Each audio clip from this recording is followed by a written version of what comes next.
നമസ്കാരം. എൻ്റെ പേര് ബാബു ചേരമൻ. ഇതിനു മുമ്പ് ചില വീഡിയോകൾ ചെയ്തിരുന്നു. അത് കണ്ടവർക്കും എനിക്ക് പ്രോത്സാഹനം നൽകിയിരിക്കുന്ന ഏവർക്കും വളരെ നന്ദിയുണ്ട്. ഇന്ന് ഞാൻ സംസാരിക്കുവാനായിട്ട് ആഗ്രഹിക്കുന്ന വിഷയം സമത്വം എന്നുള്ളതാണ്. ഈ സമത്വം എന്നുള്ളതായിരിക്കുന്ന ഈ വിഷയം എൻ്റെ ജീവിതത്തിന്റെ ചില അനുഭവങ്ങളോട് കൂടിയാണ് ഞാൻ നിങ്ങളുമായിട്ട് പങ്കുവയ്ക്കുവാനായിട്ട് ആഗ്രഹിക്കുന്നത്. മനുഷ്യൻ്റെതായിരിക്കുന്ന ജീവിതത്തിൽ വളരെ പ്രാധാന്യം അറിയിക്കുന്നതായിരിക്കുന്ന ഒരു വിഷയമാണ് സമത്വം എന്നുള്ളത്. സമത്വം ഉള്ളയിടത്ത് സ്നേഹമുണ്ട്, സൗഹൃദം, സാഹോദര്യം, കൂട്ടായ്മ ഇവയൊക്കെ ഉണ്ട്. എന്നാൽ സമത്വമില്ലായിടത്ത് സ്നേഹമുണ്ടാകുകയില്ല, അവിടെ കലഹമാണ്, സ്വാതന്ത്ര്യം ഉണ്ടാകത്തില്ല, ഭിന്നതയാണ് ഉണ്ടാകാറുള്ളത്. അപ്പോഴ് സമത്വത്തിൽ നിന്നാണ് സ്വാതന്ത്ര്യം ഉണ്ടാകുന്നത്. സമത്വമുണ്ടെങ്കിൽ സ്വാതന്ത്ര്യമുണ്ടോ, ഇല്ലെങ്കിൽ സ്വാതന്ത്ര്യമില്ല. ഇപ്പൊ ഞാൻ നേരത്തെ ഉള്ളായിരിക്കുന്ന വീഡിയോയിൽ സൂചിപ്പിച്ചിരുന്നല്ലോ, 2004 മുതൽ പ്രോഡക്റ്റുകൾ വിൽക്കുന്ന കമ്പനികളിൽ വർക്ക് ചെയ്തുകൊണ്ടിരിക്കുന്ന സന്ദർഭമാണെന്ന് ഞാൻ സൂചിപ്പിച്ചിരുന്നു. അതിൻ്റെതായിരിക്കുന്ന ഒരു ട്രെയിനിങ്ങിന് ഞാൻ പങ്കെടുക്കുവാൻ ഇടയായിത്തീരുന്നു. അപ്പോൾ ഈ ട്രെയിനിങ് കഴിഞ്ഞിട്ട് അവസാനമായി ട്രെയിനർ ആയിരിക്കുന്ന സാറ് പറഞ്ഞു, ഇനി ഒരു 3 മഹാന്മാരായിരുന്ന പേരൊരു പേപ്പർ എഴുതി തന്നിട്ട് നിങ്ങൾക്ക് മടങ്ങിപ്പോകാമെന്ന് പറഞ്ഞു. അദ്ദേഹം ഒരു ഗ്രാമസേവകനായിരുന്നു എന്ന് പറയുമ്പോൾ MA പാസ്സായി നല്ല വിദ്യാഭ്യാസമുള്ള മനുഷ്യനാണ്. അവിടെ ട്രെയിനിങ് നല്ലതായിട്ട് ഞങ്ങൾക്ക് ഇഷ്ടപ്പെട്ടു. അതിനെക്കുറിച്ചുള്ള വിശദീകരണം പറഞ്ഞ് പോരാൻ നേരത്താണ് 3 മഹാന്മാരായിരുന്ന പേര് എഴുതി കൊടുക്കാൻ പറഞ്ഞത്. അപ്പോഴേ ഞാൻ 3 മഹാന്മാരുടെ പേര് എഴുതി. ഡോക്ടർ BR അംബേദ്കർ, അയ്യങ്കാളി, ഗാന്ധി, ഇവരുടെ 3 പേര് എഴുതി. അപ്പോഴേ പേപ്പർ വായിച്ചു നോക്കിയിട്ട് അദ്ദേഹം എന്നോട് ചോദിച്ചു, അയ്യങ്കാളി ആരാണ്? ഡോക്ടർ BR അംബേദ്കർ ആണ്. എനിക്ക് ഇവർ രണ്ടുപേരെ അറിയത്തില്ലല്ലോ, ഗാന്ധി അറിയാമെന്ന് പറഞ്ഞു. അപ്പോഴേ ഞാൻ പറഞ്ഞു, ഡോക്ടർ BR അംബേദ്കർ ഇന്ത്യൻ ഭരണഘടനാ ശില്പി. അയ്യങ്കാളി അദ്ദേഹം അടിച്ചമർത്തപ്പെട്ട ജനത്തിന്റെ മോചനത്തിനു വേണ്ടി പോരാടിയ ഒരു മനുഷ്യൻ. അദ്ദേഹം ഒത്തിരി എന്നെ അവഹേളിക്കാനിടയായി തീർന്നു. എന്നോട് കൂടെയുള്ളതായിരിക്കുന്ന ട്രെയിനിങ്ങിൽ പങ്കെടുത്തവരെല്ലാം എന്നെ കളിയാക്കി. ഞാൻ അവിടെ ദുഃഖിച്ച് ഇറങ്ങിപ്പോരുവാനിടയായി തീർന്നു. ഇത് സമത്വമില്ലാത്തതായിരിക്കുന്ന ഒരു അന്തരീക്ഷമാണ്. സമത്വം, ഞാൻ പറഞ്ഞല്ലോ, സമത്വമില്ല എങ്കിൽ അവിടെ സംഭവിക്കുന്ന എന്താണ്? കലഹമാണ്, ഭിന്നതയാണ് ഉണ്ടാകുന്നത്. അടുത്തൊരു കാര്യം പറയുമ്പോൾ, എന്റെ നാട്ടില് എന്റേതായിരുന്ന പിതാവിനെ, എന്റെ പിതാവിന്റെ പ്രായമുള്ളതായിരിക്കുന്ന ആൾക്കാരെയൊക്കെ മറ്റു ജാതിയിൽപ്പെട്ടതായിരുന്ന കുഞ്ഞുങ്ങൾ വിളിക്കുന്നത് പേരാണ് വിളിക്കുന്നത്. അപ്പോഴേ പലപ്പോഴും ചിന്തിച്ചിട്ടുണ്ട്, ഇവരിങ്ങനെ വിളിക്കുന്ന കാര്യം എന്താണെന്നൊക്കെ ചിന്തിച്ച് ഭാര്യപ്പെട്ടിട്ടുണ്ട്. പക്ഷെ എനിക്കതിന് മനസ്സിലാക്കുന്ന കാര്യം, അവരുടെ കണ്ണിന് മുമ്പിൽ ദളിതരെന്ന് പറയുന്നത് എന്തോ ഒരു നികൃഷ്ട ജീവിയായിട്ടാണ്. അതിന് കാരണം എന്ന് പറയുമ്പോൾ സമത്വമില്ലായകയാണ്. കാരണം ഭൂമിയില്ല. ഭൂമി ഇല്ലാത്തവന് എങ്ങനെ മറ്റുള്ളവരുമായിട്ടൊരു സമത്വം ഉണ്ടാകും? അതാണ് അതിന്റെ പ്രധാന വിഷയം.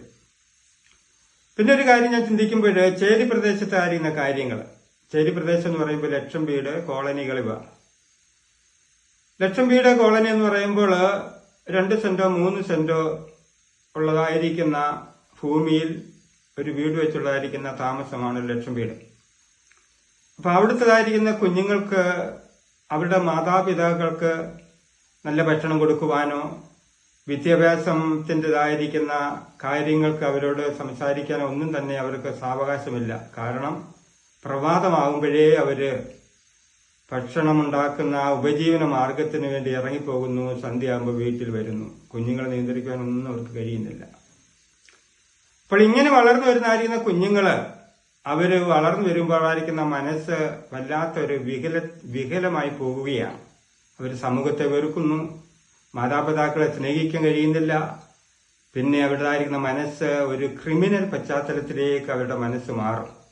പിന്നെ അവര് പിടിച്ചുപറിക്കാരായി, കൊലപാതകന്മാരായി, അങ്ങനെ സമൂഹത്തിന്റെ മുൻപിൽ അവര് വല്ലാത്തൊരവസ്ഥയിലായിട്ട് പോകും. പിന്നെ അവരെ ഗവൺമെന്റ് എന്ത് ചെയ്യും? അവരെ കുറ്റവാളി എന്ന് മുദ്ര കുത്തി ജയിലിൽ കൊണ്ടടയ്ക്കും. അക്ഷരാർത്ഥത്തിൽ ഇവര് ക്രിമിനൽ മൈൻഡ് ആകുവാനും കുറ്റവാളി ആകുവാനുള്ള കാരണം എന്ന് പറയുന്നത് ഗവൺമെന്റ് തന്നെയാണ്. കാരണം ആ കുഞ്ഞുങ്ങളെ ആ രീതിയിലേക്ക് വളർത്തി കൊണ്ടുവരാനുള്ള അറിയുന്നൊരു പശ്ചാത്തലമാണ് ഗവൺമെന്റ് ഒരുക്കി കൊടുത്തത്. ഇനിയും നമ്മുടെ ഭരണഘടനാ ശില്പിയായിരിക്കും ഡോക്ടർ BR അംബേദ്കർ. അദ്ദേഹം ജനിച്ചു വളർന്ന സന്ദർഭത്തിലും സമത്വം എന്ന് പറയുന്ന കാര്യം തീരെ ഉണ്ടായിരുന്നില്ല. അന്നുണ്ടായിരുന്ന സമൂഹത്തോട് ഒത്തിരിയും കാര്യങ്ങൾ അദ്ദേഹം പറഞ്ഞിട്ടൊന്നും ഇതൊന്നും അവർ ചെവിക്കൊള്ളാൻ തയ്യാറായില്ല. അതുകൊണ്ട് അദ്ദേഹം എന്ത് ചെയ്തെന്നറിയാമോ? ഞാനിനി മരിക്കുന്നുവെങ്കിൽ ഹിന്ദു പ്രസ്ഥാനത്തിൽ നിന്ന് ഒരിക്കലും മരിക്കാൻ പാടില്ല എന്ന് താൻ തീരുമാനിച്ചിട്ട് അദ്ദേഹത്തോട് ചേർന്ന് 5000 ദളിതരോട് കൂടെ ഹിന്ദു മതം ഉപേക്ഷിച്ച് ബുദ്ധമതം അദ്ദേഹം സ്വീകരിക്കുവാനിടയായി തീർന്നു. ഇത് സമത്വമാണോ? ഇത് സമത്വമല്ല. ഈ കഴിഞ്ഞ സമയം എന്ന് പറയുമ്പോൾ 2000 ആണ്ടാണ് എന്റെ മൂത്ത കുഞ്ഞിന്റെ പെൺകുട്ടിയുടേതായിരുന്ന വിവാഹം നടന്നത്. അപ്പോഴേ എന്നോട് കൂടെ ബിസിനസ് ചെയ്തതായിരിക്കുന്ന ഒരു തമ്പുരാനെ അവരുടെ കുടുംബമായിട്ട് ഞാൻ വിവാഹത്തിന് ക്ഷണിച്ചിരുന്നു. നല്ല തിരക്കുള്ളതുകൊണ്ട് ഞാൻ അവരെ ശ്രദ്ധിക്കാനൊന്നും കഴിഞ്ഞില്ല. അവരെന്നെ കണ്ടിട്ട് കടന്ന് തിരിച്ച് പോകുന്ന വേളയിൽ ഞാൻ ചോദിച്ചു, ഭക്ഷണം കഴിച്ചോ എന്ന് ചോദിച്ചു. അന്നേരം പറഞ്ഞു, ഭക്ഷണം കഴിച്ചില്ല. അതെന്ത്? ഞങ്ങൾക്ക് രണ്ടുപേർക്കും പല്ലുവേദനയാണെന്ന്. എന്താണ് അവിടെ സംഭവിച്ചത്? ഒരു ദളിതന്റെ വിവാഹത്തിന് വന്നിട്ട് അവർക്ക് ഭക്ഷണം കഴിക്കാനുള്ള മാനസികമായിരിക്കുന്ന അവസ്ഥയില്ല. അതെന്താണ് അങ്ങനെ സംഭവിക്കുന്നത്? ഇന്നും ഈ നിലയിലാണ് ദളിതരെ ഈ സമൂഹം കാണുന്നത്. ഈ കഴിഞ്ഞ സമയം ഒരു തമ്പുരാൻ നേതൃത്വം വഹിക്കുന്ന ഒരു ബൈബിൾ കോളേജില് ഒരു ദളിതനായിരിക്കും സഹോദരന് പഠിക്കാൻ കടന്നുപോയി. അദ്ദേഹം എന്നോട് പങ്കുവെച്ച കാര്യമാണ് ഞാൻ പറയുന്നത്. തന്റേതായിരിക്കുന്ന പഠനമൊക്കെ പൂർത്തിയാക്കി ഗ്രാജുവേഷൻ ലഭിക്കുന്നതിന് 3 ദിവസത്തിന് മുൻപേ ഈ ദളിത് സഹോദരനെ ഓഫീസിൽ ഇതിന് നേതൃത്വം വഹിക്കുന്ന തമ്പുരാൻ വിളിച്ചു വരുത്തി ധാരാളം ശകാരങ്ങൾ ശകാരിച്ചു ഈ സഹോദരനോട്.